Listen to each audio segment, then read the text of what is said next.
This subsection of shoulders focuses on the dangers that exist when a vehicle exits from the shoulder or the verge of a roadway. We'll examine it from the perspective of both the driver of the red vehicle as well as the green vehicle. Taking the red vehicle to start off with, the obvious first step is to make sure that the roadway is clear before exiting from the shoulder. And even prior to carrying out such a maneuver, one would want to indicate one's intentions well before the time by putting on your turning signal or indicator.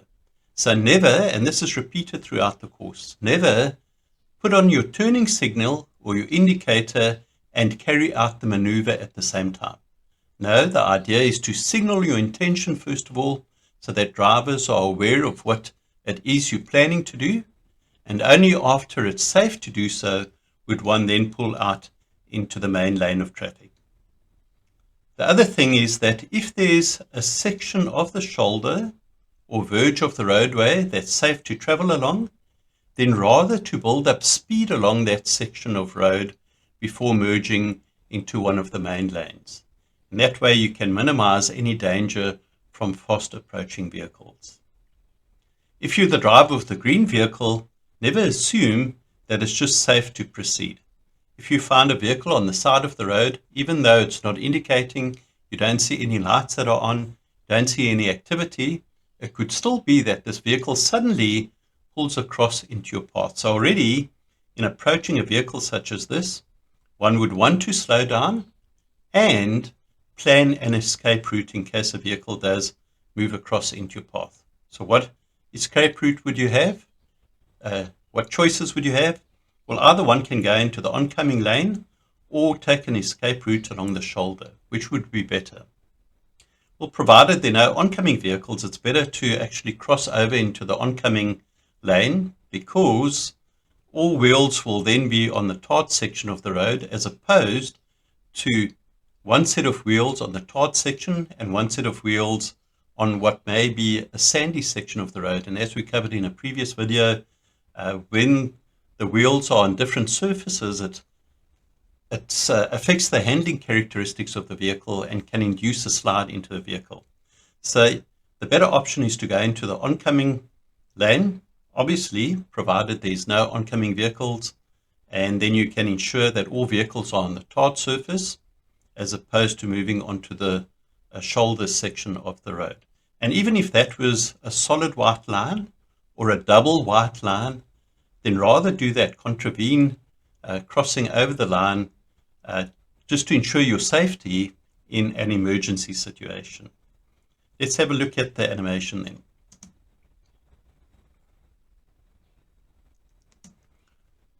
Okay, so this didn't result in an accident. We see the driver of the green vehicle had to slow down radically, and that's another point for a driver to bear in mind before merging into the traffic. You never want to cross a lane if that means that any approaching vehicles have to slow down.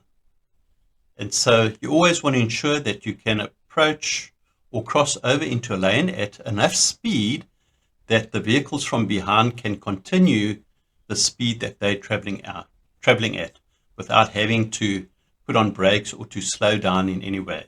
So only merge, whether it's from the shoulder of a roadway or even just changing a lane, only change a lane if it means that any vehicles from behind don't have to slow down and there's enough of a buffer gap between yourself and the vehicles behind. So if you parked on the side of the road, it's not good enough just to check your rear view mirror to see that there's a car way in the distance, because that car might be approaching at speed. And so you check your rear view mirror, it looks like the car's quite a distance behind you, and so now you decide to move across. But by the time you do that, that vehicle has very quickly closed that gap between what you thought was a distance away and where you positioned.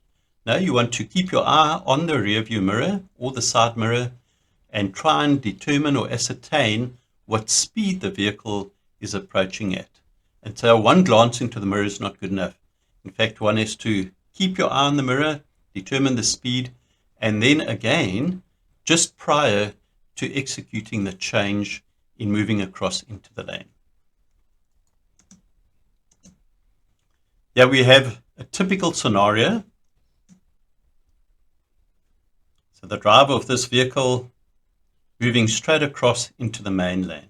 And one can see that there's enough of a lead section along the shoulder, and that's safe enough. You can see it's fairly level there, it's straight enough. There's no obstacles in the path. So this driver could very easily have built up speed along the shoulders or lead section of the road before merging into the main traffic. Never cross into the main lane when you're traveling slowly. So the speed differential between the camera and this vehicle is very high, because this vehicle is traveling slowly, the camera is traveling at a fairly rapid pace, and so the speed differential is very high.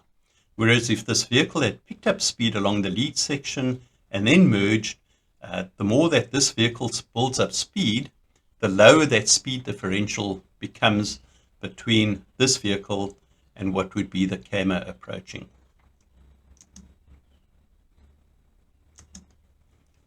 I've included this clip because we have a vehicle on the shoulder of the road, but why I've included this clip is that there's not much of an escape route for the camera. You'll see there's a line of oncoming vehicles, and so not much chance that the camera could plan an escape route to the left side or into the path of the oncoming traffic.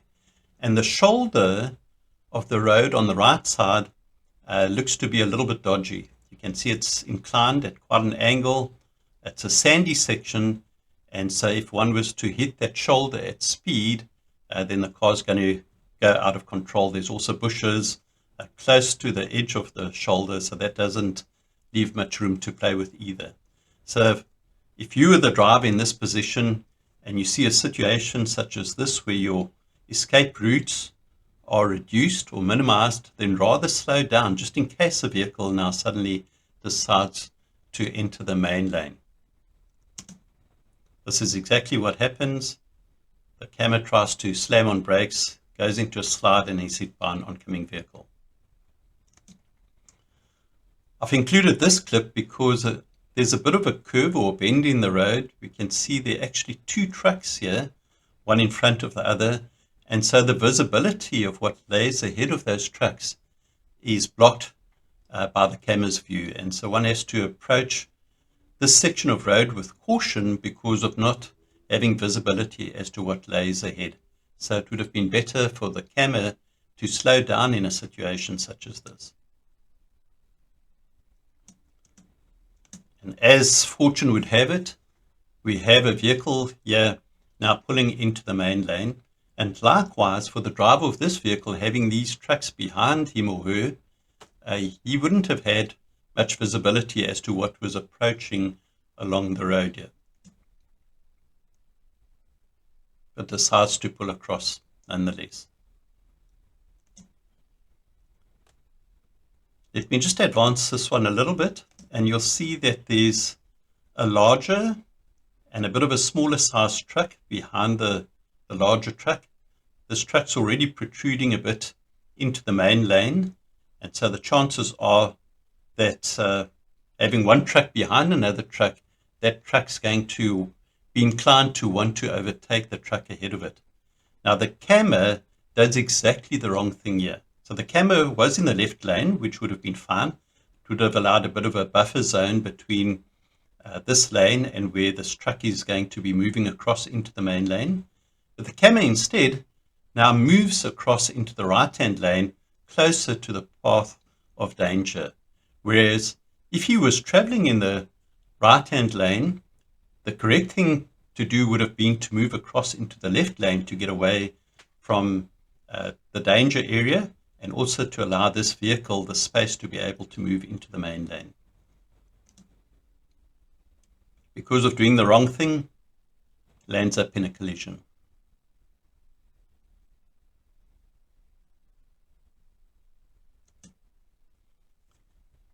When we find ourselves traveling in a suburban area where there are a lot of concealed driveways and we see the visibility is quite blocked, we have a wheelie bin on the side here, post box, a bit of a signpost over here, cars parked in the driveway, so the visibility is blocked as to any vehicles exiting either from the shoulder or from driveways. In a situation such as this, it would have been better for the camera to actually go into the left lane, once again to provide more of a buffer zone between any vehicles exiting from the shoulder or from the driveways, and allowing that bit of a buffer zone. So if in a situation such as this, then rather choose a lane that's further from any danger. If it was a single lane, then the best thing to do is to try to stick to the furthest part of the lane. So in other words, in this case, to actually drive on the left side of the lane if it was a single lane, to try and extend as much as you can any space between yourself and vehicles coming into the main lane. Slow down as well, just in case a vehicle does suddenly emerge, and then at least you've got the time to be able to brake or slow down, or if there is a collision, it's done at a lower speed.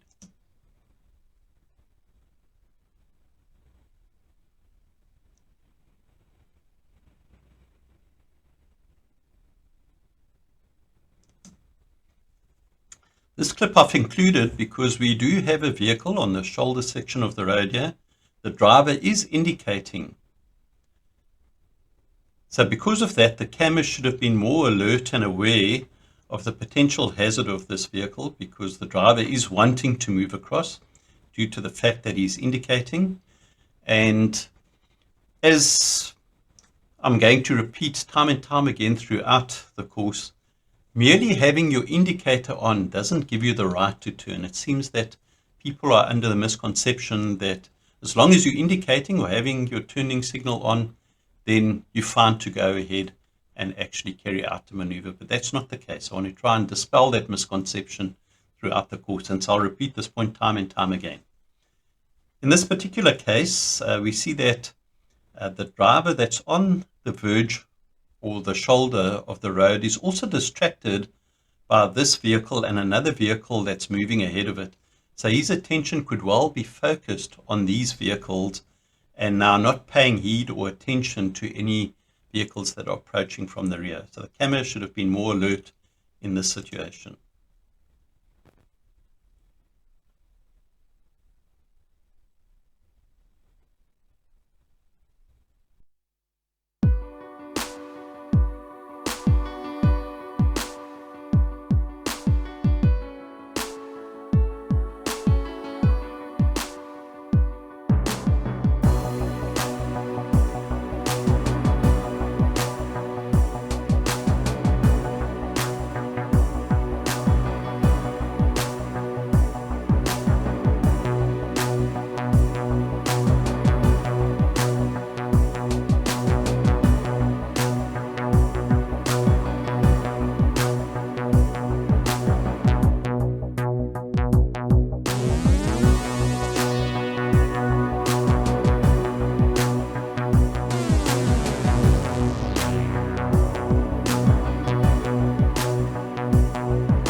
Please like, subscribe, and get notified.